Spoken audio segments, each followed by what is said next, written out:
आज जुमेरात थी और मैं इस शौक में जाग रहा था कि आज बत्ती को अपनी आंखों से देखूंगा। ये बत्ती यानी लालटेन हर जुमेरात को एक मखसूस तरफ से आती थी और मखसूस जगह घूम फिर के चली जाती थी। गांव के लोग इसे बत्ती के नाम से पहचानते थे और पता नहीं कब से लोग ये देखने आ रहे थे। कितनी दफा कुछ मंचलों ने इसका पीछा करके इसे पकड़ने की कोशिश भी की, मगर बेसूद। वो तो गोया छलावा था, अभी यहाँ तो अभी वहाँ। मैं ये बातें अक्सर सुनता था मगर कभी देखने का इत्तेफाक नहीं हुआ था। ये जिला जहलम के एक गांव की बात है। मेरी वहाँ खाला रहती हैं। साल में एक आध बार मैं उनसे मिलने चला जाता था। इस बार गया तो शौक हुआ कि देखूं तो सही आखिर ये बत्ती है क्या भला। और आज मैं इसी शौक में जाग रहा था। मैं कई बार घर से बाहर झांक चुका था मगर इस बत्ती का अभी तक कोई अता पता नहीं था। बताता चलूं कि वो चंद घरों पर मुश्तमिल एक छोटा सा गांव था। वहाँ अक्सर ऐसे ही गांव हैं जिन्हें वहाँ के लोग ढोक बोलते हैं। मेरी खाला का घर आखिर में था।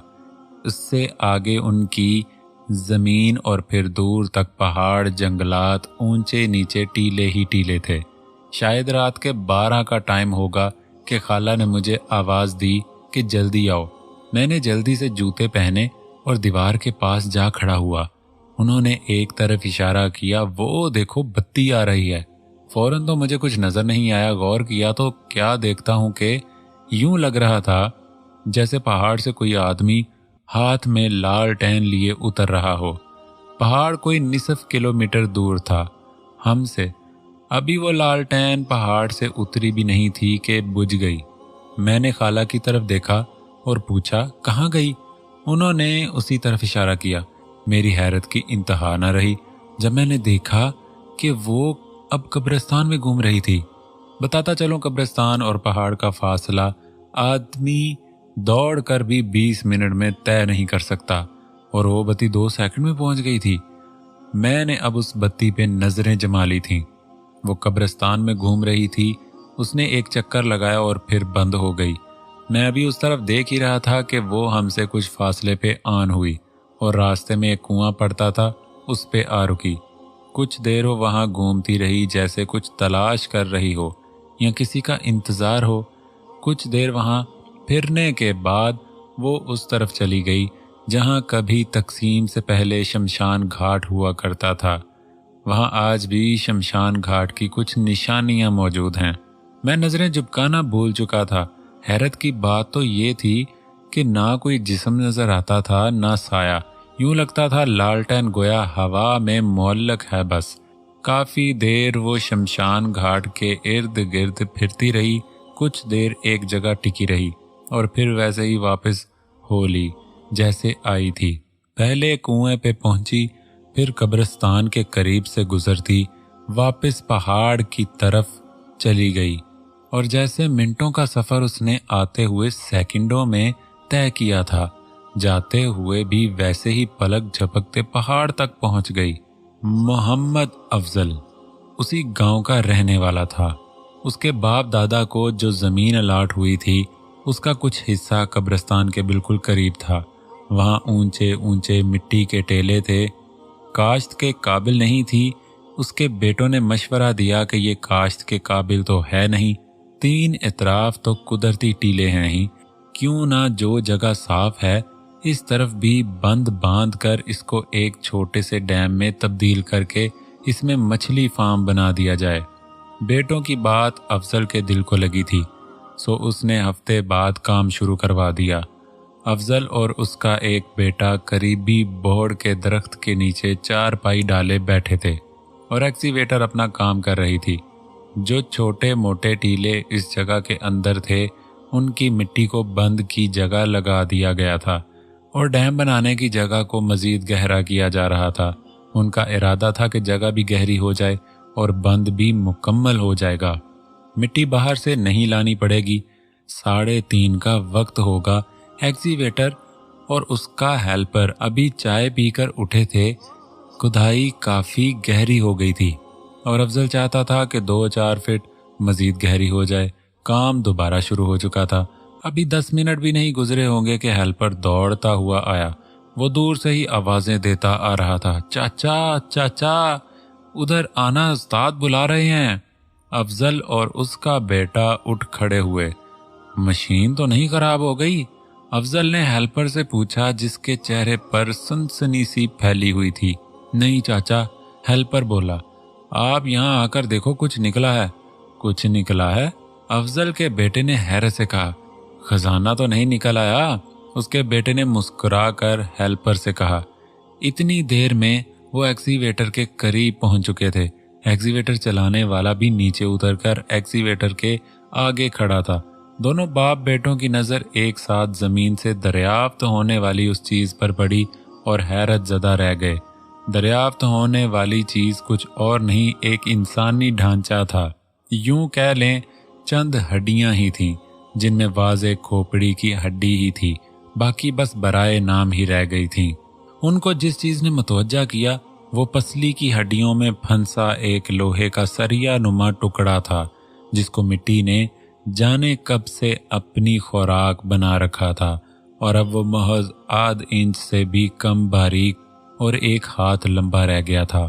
اس کے قریب ہی ایک لالٹین کی باقیات پڑی تھی۔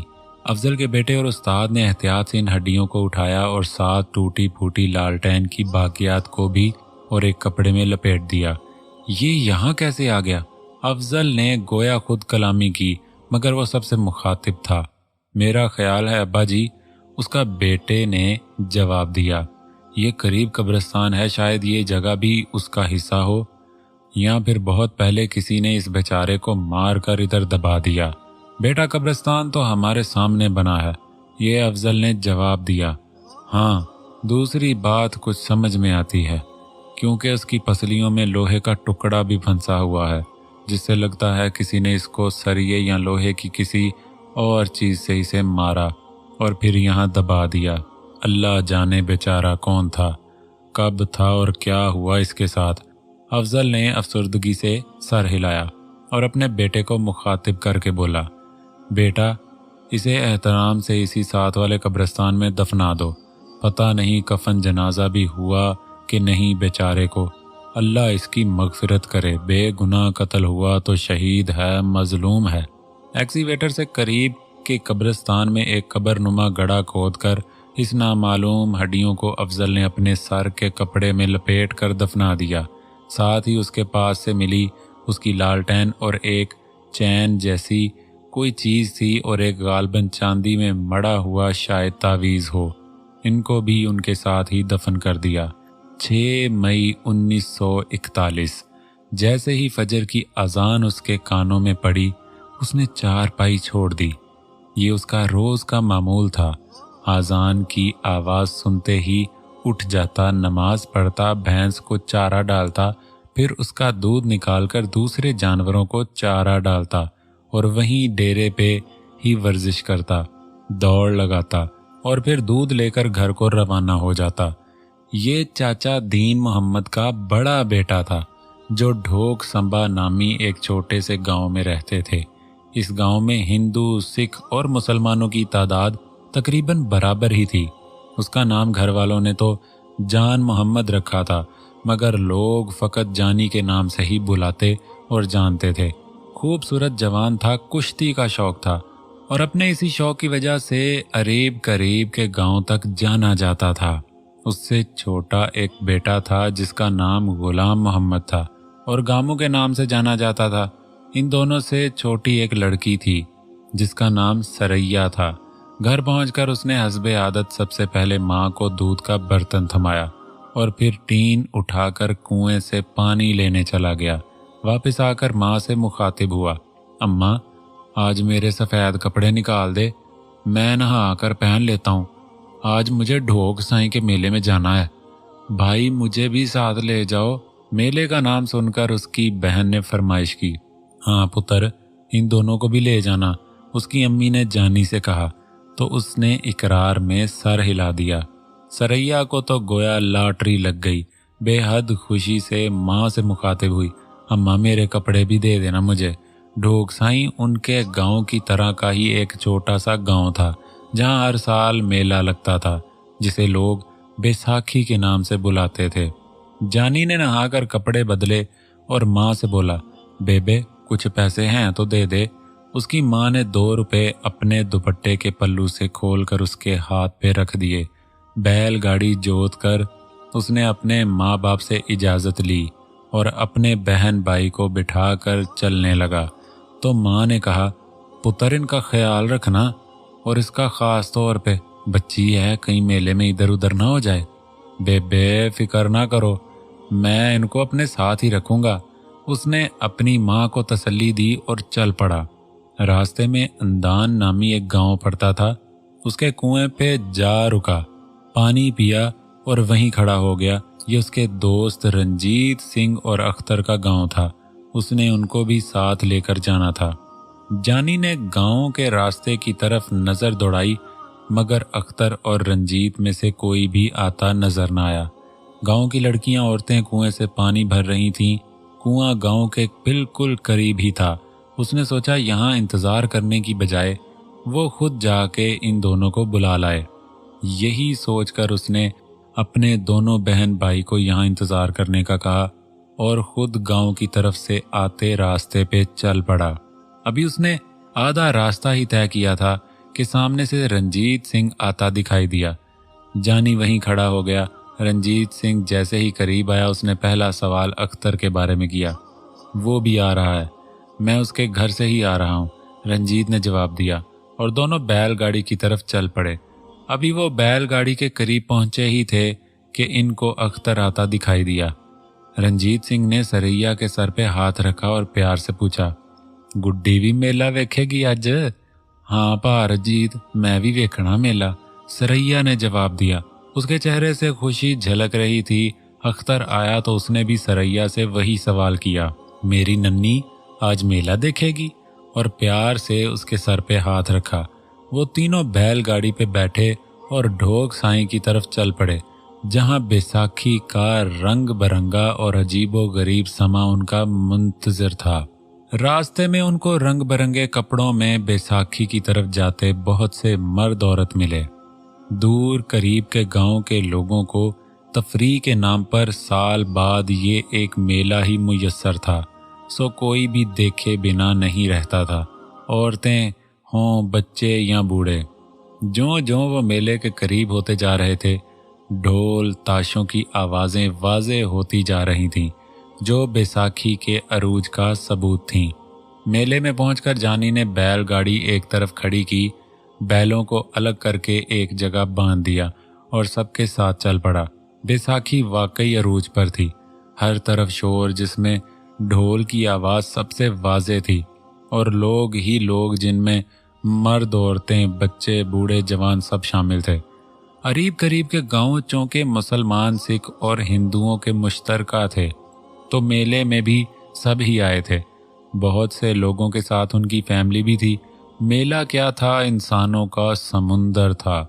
कई लोग अपनी अपनी दुकानदारी सजाए बैठे थे, जिनमें खाने पीने की चीज़ें थीं। कोई अपनी उगाई सब्जी बेचने आया था। जानी ने गामों और सरैया को खाने पीने की चीज़ें लेकर दी और सरैया की पसंद की नीली पीली चूड़ियाँ लेकर दी इसको। सरैया बहुत खुश थी और वो सरैया को खुश देखकर खुश था। वो सब घूमते, कभी बैलों की दौड़ देखते तो कभी घोड़ा नाच से लुत्फ अंदोज होते रहे। यूं ही घूमते घूमते वो उस जगह जा पहुंचे जहां कुश्ती का अखाड़ा लगा हुआ था। अखाड़ा और इसमें कुश्ती पहलवानों को कुश्ती लड़ते देखकर जानी का अंदर का पहलवान मचलने लगा, मगर वो यहाँ कुश्ती की नीयत से नहीं आया था, सो सब्र किए रखा। इतने में ढोल पीटने के साथ ही आवाज लगाई गई, अब मैदान में आ रहा है अंदान गांव की पहचान, शेर जवान राम लाल तिवारी के सपूत माधुराम पहलवान। है कोई माई का लाल जो इसको हराए और इनाम में भैंस लेकर जाए। भैंस का सुनकर एक आदमी मैदान में उतरा। ये जानी के करीबी गांव का जवान था, जो कुश्ती का शौकीन था, मगर अभी इस मैदान में नया था। जानी माधुराम को भी जानता था। अच्छा पहलवान था, मगर कभी जानी का इससे सामना नहीं हुआ था। जैसे ही वो जवान मैदान में उतरा, माधो राम ने अगले 5 मिनट में उसे हरा दिया। फिर एक मुसलमान नौजवान आया, माधो राम ने उसे भी पटक दिया और नखुवत से बोला, मुसला भी अब माधो राम से टक्कर लेगा। ये बात रंजीत, अख्तर और जानी समेत वहां खड़े बहुत से लोगों को नागवार गुजरी। रंजीत सिंह ने जानी की तरफ देखा और उसकी पीठ पे थपकी दी। ये इस बात का इशारा था कि मैदान में उतर पड़ो। जानी ने एक लम्हे को सोचा, अख्तर की तरफ देखा। उसकी आंखें भी गोया यही कह रही थीं कि अल्लाह का नाम लो और जाओ। जानी ने अपनी बहन के सर पे हाथ रखा और प्यार से पूछा, सरैया, मैं कुश्ती ना लड़ूं? सरैया जानती थी कि उसका भाई कुश्ती खेलता रहता है, बल्कि सारा घर जानता था। सरैया ने हाँ में सर हिला दिया। भाई, आप ही जीतोगे, सरैया ने मोहब्बत भरे यकीन से कहा। ढोल वाला ऐलान किए जा रहा था, है कोई जवान, है कोई जवान। जानी ने अल्लाह का नाम लिया, दोनों मिट्टी को हाथ लगाकर दोनों कानों को लगाया और अखाड़े में उतर गया। माधो राम ने तकब्बर से उसे देखा। माधो राम भी जानी को जानता था और ये भी कि कुश्ती का शौक रखता है, मगर उसे ये तवक्को नहीं थी कि जानी इसके मुकाबले में आएगा। वो तो जानी को तफले मकतब समझता था। ओहो, चींटियों के भी पार निकल आए, माधो राम ने हंस कर तंज किया। जानी खामोश रहा। देखने वालों की दिलचस्पी बढ़ गई थी, मगर किसी को यकीन नहीं था कि ये लड़का माधो से जीत जाएगा, मां सवाए गामू, अख्तर, सरैया और रंजीत के। वाहे गुरु, कृपा करना। रंजीत ने दोनों हाथ जोड़कर अपने अंदाज में दुआ मांगी। अल्लाह करम करेगा। अख्तर ने भी इन सब को और खुद को हौसला दिया। अखाड़े में वो दोनों पंजा आजमाई कर रहे थे। फिर माधो ने अचानक एक दाव मारा और जानी उसके ऊपर से होता हुआ नीचे गिरा, मगर गिरा पेट के बल था। सो ना हार हुई ना जीत। देखने वाले बेसुध हो गए थे। गोया ढोल वाला भी शायद ढोल बजाना भूल गया था। तकरीबन 10 मिनट तक दोनों एक दूसरे को गिराने की सर तोड़ कोशिश करते रहे और फिर जानी का दाव चल गया। दोनों खड़े एक दूसरे के बाजू काबू करने की कोशिश कर रहे थे कि जानी के हाथ में उसका बाजू आ गया। कीमती लम्हा था। जानी सुस्ती दिखा देता तो नाकाम पहलवानों में गिना जाता, मगर जानी ने ये लम्हा गंवाया नहीं। उसने माधो राम के बाजू के हाथ में आते ही घूम कर पीठ उसकी तरफ की नीचे बैठा और उसको अपने ऊपर से घुमाकर जमीन पे दे मारा। इस सब में फकत एक लम्हा लगा। माधो राम चारों शाने चित पड़ा था। एक लम्हे तक को किसी को समझ ही नहीं आई कि क्या हुआ, मगर दूसरे ही लम्हे ढोल पे थाप पड़ी और लोगों की तालियों वाह वाह के शोर में कान पड़ी आवाज नहीं सुनाई दे रही थी। अख्तर और रंजीत ने जानी को कंधे पर उठा लिया। सालेदा गरूर तोड़ देता यार तू। रंजीत का बस नहीं चल रहा था कि जाके माधो से कह देता कि हुण दस। इतने में ढोली ने बैंस इनाम के साथ अंदान के मुखिया की तरफ से 5 रुपए का ऐलान किया। ऐन उसी लम्हे दो दिलों में जानी के लिए 2 जज्बे बेदार हुए। एक माधो राम के दिल में अपनी बेइज्जती के इंतकाम और हसद का नफरत भरा जज्बा, और दूसरा अंदान गांव के मुखिया भगवान दास तिवारी की बड़ी बेटी रामा के दिल में मोहब्बत का जज्बा। मुखिया भगवान दास रंजीत और अख्तर के गांव का ही था और रामलाल तिवारी का बड़ा भाई यानी माधो का ताया। भगवान दास अपनी बीवी और दोनों बेटियों के साथ बैसाखी देखने आया था। रामा माधो से उसके चाल चलन और करतूतों की वजह से पहले ही नफरत करती थी, और आज उसने अपनी ताकत के घमंड में जब एक मुसलमान पहलवान की तहकीर की थी तो बदले में जानी के हाथों उसकी जलालत देकर उसे दिली खुशी हुई थी, और ऐन उसी लम्हे वो अपना दिल हार बैठी थी। जानी खूबसूरत तो था ही, ऊपर से उसने माधो को शिकस्त देकर रामा के दिल में अपनी मसनद जमा ली थी। ये और बात है कि जानी को इस बात की खबर भी नहीं थी कि कोई उस पे दिल हार बैठा है। किसी अजनबी को उससे मोहब्बत हो गई है। ये दिल के सौदे हैं, कब कहाँ कौन दिल को छू ले कोई नहीं जानता। किसी मासूम लम्हे में किसी मानूस चेहरे से मोहब्बत की नहीं जाती, मोहब्बत हो जाती है। यही रामा के साथ हुआ था। जानी ने अपने माँ बाप के लिए कुछ खरीदारी की और दिन ढलने से पहले वो सब अपनी बैलगाड़ी पे बैठकर घर को रवाना हो गए। रास्ते में उसने अपने दोनों दोस्तों को उनके गांव उतारा और आहिस्ता आहिस्ता अपनी जन्नत अपने घर की तरफ रवाना हो गया। घर पहुंचते ही सरैया भागकर घर अपनी माँ के पास गई। वो नहीं चाहती थी कि ये खुशी की खबर उससे पहले कोई और माँ को सुनाए। उसने जाते ही अम्मा अम्मा की सदा लगाई। खुशी उससे छुपाए नहीं छुप रही थी। क्या हुआ सरैया पुत्र? उसकी माँ ने कमरे से निकलते हुए पूछा। खैर तो है? सरैया ने तफसील से सारी बात बताई। इतने में गामू और जानी भी घर में दाखिल हो चुके थे। जानी की माँ ने खुशी से जानी को गले लगाया और ढेर सारी दुआएं दी। अम्मा, भैंस कल अंदान गांव के मुखिया के घर से ले आऊंगा, जानी ने अपनी माँ को आगाह किया। उसने अपने बाप का पूछा तो पता चला वो डेरे पर गया हुआ है। उसने दूध लाने के लिए बर्तन उठाया और डेरे की तरफ चल पड़ा। अगले दिन हस्बे मामूल उसने अल्लाह अकबर की सदा के साथ ही चारपाई को छोड़ा, नमाज पढ़कर दूध निकाला और घर पहुंच गया। नाश्ता करने के बाद उसने अपने माँ बाप को आगाह किया कि वो मुखिया के घर से भैंस लेने जा रहा है और पैदल ही घर से निकल खड़ा हुआ। जानी और मुखिया का गांव एक दूसरे से ज्यादा दूर नहीं थे। बीच में एक पहाड़ पड़ता था जिसकी कम बुलंदी वाली जगह से इधर उधर आने जाने के लिए रास्ता बना रखा था। यही रास्ता दूसरे गांवों और करीबी कस्बे तक भी जाता था। यहाँ लोग खरीदारी करने या अपनी चीजें बेचने जाते थे और इसी कस्बे में जानी भी रोज अपनी बैलगाड़ी लेकर जाता था। गांव वाला का कोई सामान ले जाता और वापसी पे ले आता और दिन में कस्बे में एक आड़ती की दुकान से सामान इधर उधर छोड़ आता था। यही उसका रोजगार था। कच्चे रास्ते पे पैदल चलता हुआ वो अंदान गांव के करीब पहुंच चुका था। रास्ते के करीब ही कुआं था। वहां से उसने कुएं पे लगी मुश्क को कुएं में डालकर पानी निकालकर पिया और गांव की तरफ चल पड़ा। कुएं से गांव जाने वाले रास्ते पगडंडी नुमा थे जो खेतों के बीच से गुजरती थी। दोनों इतराफ खेत थे और वो इन पे जा रहा था। रामा की सारी रात बेचैनी में गुजरी थी। उसे रह रहकर वो सजीला जवान याद आ रहा था जिसने माधु को जमीन चाटने पर मजबूर किया था। बातों बातों में वो कई बार जानी का जिक्र अपनी छोटी बहन सीता से भी कर चुकी थी। जानी के दोस्त अख्तर की बहन रजिया रामा की दोस्त थी। रामा का इरादा था कि आज दिन में वो रजिया की तरफ जाएगी और उसे कुरेदने की कोशिश करेगी। उसे अभी तक जानी का नाम भी मालूम नहीं था और ना उसके गांव का कि वो किस गांव में रहता था। अलबत्ता उसे मेले में लोगों की जुबानी इतना ज़रूर पता चल गया था कि वो मुसलमान है और इसीलिए वो अपनी मुसलमान सहेली अख्तर की बहन से मिलने को बेकरार थी कि शायद उसको पता हो उसका।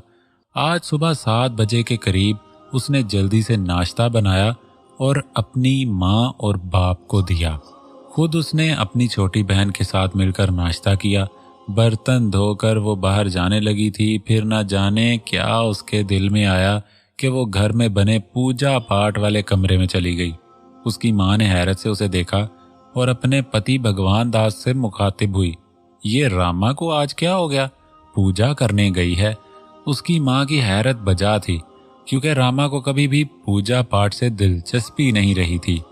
कभी कभार माता पिता के इसरार पे 2-4 मिनट पूजा वाले कमरे में लगी भगवान की मूर्ति के सामने बैठ जाती थी और फौरन ही उठ जाती थी। अनपढ़ थी और बचपन से माँ बाप को यहाँ पूजा करते देख रही थी, मगर फिर भी जाने क्यों उसका दिल नहीं करता था कि वो मूर्ति के सामने बैठकर अजीब गरीब अंदाज में भजन गाए।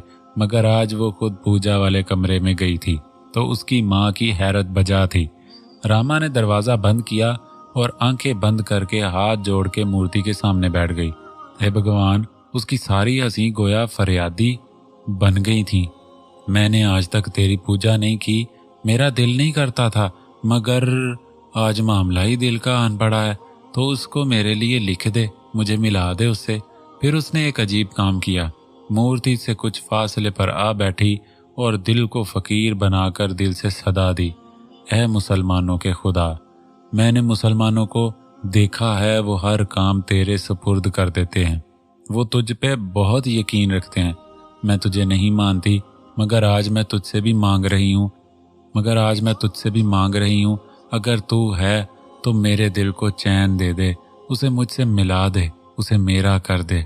मुझसे अब रहा नहीं जाता, मेरे दिल को हौसला दे दे, उसे मिला दे मुझसे, आज ही मिला दे मुझसे, सब्र नहीं होता अब। कुछ देर वो यूं ही यकीनों बेयकीनी के समुंदर में गौता जन रही और फिर उठकर कमरे से बाहर निकल गई। सेहन में आकर उसने अपने बाप से कहा, पिताजी, मैं अपनी सुखी रजिया के घर जा रही हूँ, बिटिया जल्दी आ जाना। उसके पिता ने इजाजत दी। रामा, ये तुझे आज पूजा की क्या सूझी? उसकी माँ की हैरत अभी तक बरकरार थी। माता, बस यूं ही आज दिल किया। रामा ने अपनी माँ के गले में बाहें डालकर चटाक से उनके गालों पे बोसा सबत कर दिया। चल हट बदतमीज, माँ ने मसनूई नाराजगी से कहा और मुस्कुरा दी। अच्छा माता, मैं जा रही हूँ, उसने कहा और दरवाजे की तरफ बढ़ी। अभी वो दरवाजे से 2 कदम दूर ही थी कि ठक ठक की आवाज के साथ दरवाजे पे दस्तक हुई। रामा, देखना कौन है? उसके पिता ने रामा को दरवाजे की तरफ जाते देखकर कहा। उसने दरवाजा खोला और गोया पत्थर की सी हो गई। उसे अपनी आंखों पे यकीन नहीं आ रहा था।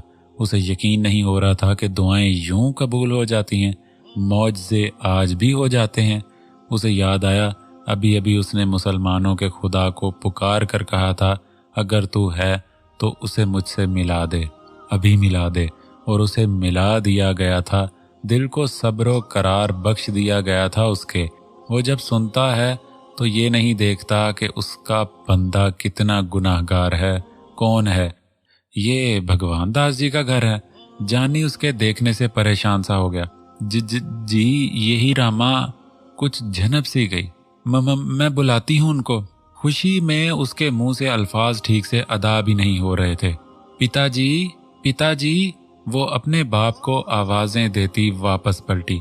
क्या हुआ बिटिया, कौन है? भगवान दास ने पूछा तो उसे एहसास हुआ कि वो कुछ ज्यादा ही खुश है। पिताजी, बाहर वो कल वाला पहलवान आया है जिसने माधु को। अच्छा, जान मोहम्मद आया है। उसके बाप ने उसकी बात काटी और उठकर बाहर की जानिब चल दिया। बाहर जानी उसका मुंतजर था। उसने जानी से हाथ मिलाया, उसका हाल अहवाल पूछा और बोला, पुत्र अंदर आजा, तेरा अपना घर है।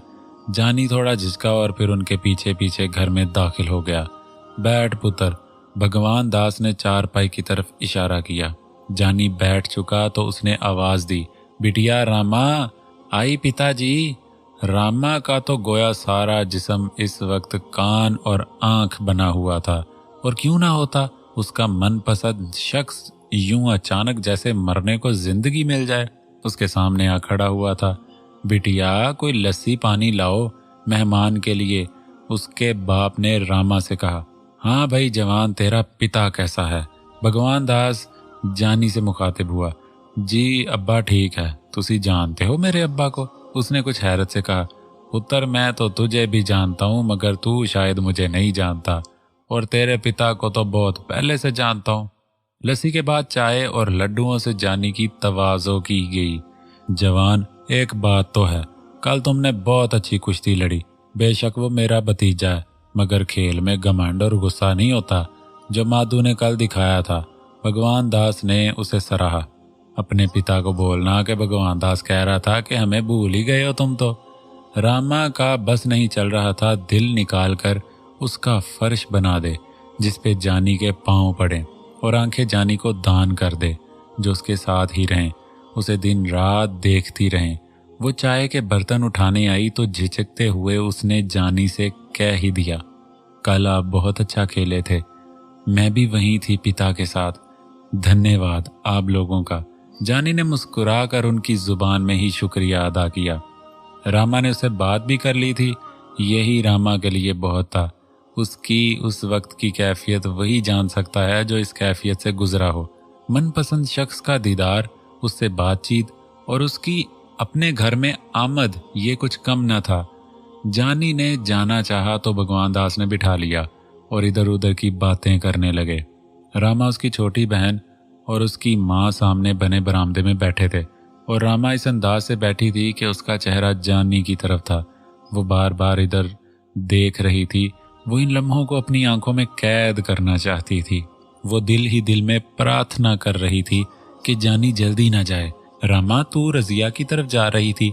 उसकी माँ ने उसे याद दिलाया। माता जी, माता, जाती हूँ। कुछ देर में वो मेहमान को लस्सी पानी देने लग गई थी तो याद ना रहा। उसने बहाना बनाया। हालांकि उसे याद था, मगर वो अब यहाँ से जाना ही नहीं चाहती थी। अभी वो लोग बातें कर ही रहे थे कि दरवाजा खोलकर माधु अंदर आ गया। उसे गुमान भी नहीं होगा कि जानी इस वक्त यहाँ होगा, वरना शायद वो ना आता। अपनी जिल्लत भूला नहीं था वो, और जानी के लिए अपने दिल में इंतकाम में नफरत और दुश्मनी का जज्बा लिए घूम रहा था, जिसकी जानी को खबर भी नहीं थी। माधु को देखकर सबके चेहरों पर नागवारी सी आई, मां सवाए जानी के, क्योंकि जानी ना उसके किरदार को जानता था और ना उसके दिल में छुपे अपने लिए नफरत के जज्बात को। इस वक्त माधु का आना सबसे ज्यादा बुरा रामा को लगा था। उसके चेहरे पे आई नागवारी साफ महसूस की जा सकती थी। माधु ने आते ही अपने ताया भगवान दास को प्रणाम किया और नागवारी से बोला, ताया जी, हर अरे गारे को घर नहीं बिठाते। घर में जवान बेटियां हैं। इधर डंगरों के बाड़े में चारपाई डाल लेनी थी। तू मुझे मत पढ़ा कि किसको घर बिठाना किसको नहीं। भगवान दास को माधु का रवैया बेहद बुरा लगा था। माधु के अल्फाज सब ने सुने थे तो रामा कैसे अपने महबूब की बेइज्जती बर्दाश्त करती। फौरन उठकर आई और तीखे लहजे में बोली, पहले तू तो सीख ले किसी के घर कैसे जाया जाता है, फिर दिखाना गैरत। और तू कौन होता है हमारे घर आए से ऐसे बात करने वाला। रामा का पारा हाई होने लगा था। देखो ताया जी, इसे समझाओ, इसको पता ही नहीं है बोलने का। दूसरों के सामने हमारी बेइज्जती किए जा रही। रामा अपने दिफा में बोलना जानी को अच्छा लगा था। बिटिया, तुम उधर जाओ, भगवान दास ने रामा से कहा तो गुस्से से वापस मुड़ गई। मेरी वजह से आप लोग ना लड़ो, मैं वैसे भी जाने ही वाला था।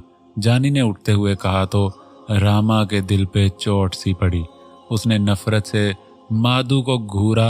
अरे नहीं पुत्र, तू बैठ, मैं समझाता हूँ। माधु को भगवान दास ने जानी से कहा तो वो बोला नहीं। मुखिया जी, मैं वैसे भी अब जाने वाला ही था, और उठ खड़ा हुआ। रामा को अपना दिल डूबता महसूस हो रहा था। जानी के इसरार पे भगवान दास भी उठ खड़ा हुआ और बोला, चल पुत्र, तुझे भैंस खोल के देता हूँ। जानी ने रामा की तरफ देखा और खुश दिली से बोला, आप सबका धन्यवाद। चाय बहुत अच्छी थी, आपने बहुत इज्जत दी मुझे। आप लोग आइएगा कभी हमारे घर। जानी के अल्फाज ने रामा के दिल पे मरहम का काम किया और वो कुछ शांत हो गई। भगवान दास जानी को लेकर घर से निकला तो रामा दरवाजे तक आई थी। उनके निकलते ही माधु भी निकल गया था। भैंस लेकर उसने भगवान दास का शुक्रिया अदा किया और कहा, आप कभी सबको लेकर आइएगा हमारे घर। जरूर आएंगे कभी, भगवान दास ने मुस्कुराते हुए जवाब दिया। जानी भैंस लेकर घर पहुंचा। माँ को भैंस दिखाकर जानी उसे अपने डेरे पे ले गया। अगले दिन मामूल के मुताबिक उसने बैलगाड़ी ली और कस्बे की तरफ चल पड़ा। सारा दिन काम के बाद शाम को वापस आ रहा था। जब अंदान गांव के कुएं के करीब पहुंचा तो बिला इरादा रुक गया। शाम का वक्त था। कुएं पे पानी भरने वालों का मेला सा लगा हुआ था। उसके कदम खुद ब खुद कुएं की तरफ उठते चले गए। कुएं पे पहुंचकर उसने अपने पास बर्तन में पानी भरा और पलटने का इरादा कर ही रहा था कि गांव की तरफ से आती पगडंडी पर उसे अख्तर की बहन रजिया आती दिखाई दी। उसके पीछे 2-4 और लड़कियां भी थीं। वो एक दूसरे के पीछे चली आ रही थी। सबसे आगे रजिया थी। वो जाते जाते रुक गया। उसने सोचा, अख्तर को पूछता हूँ।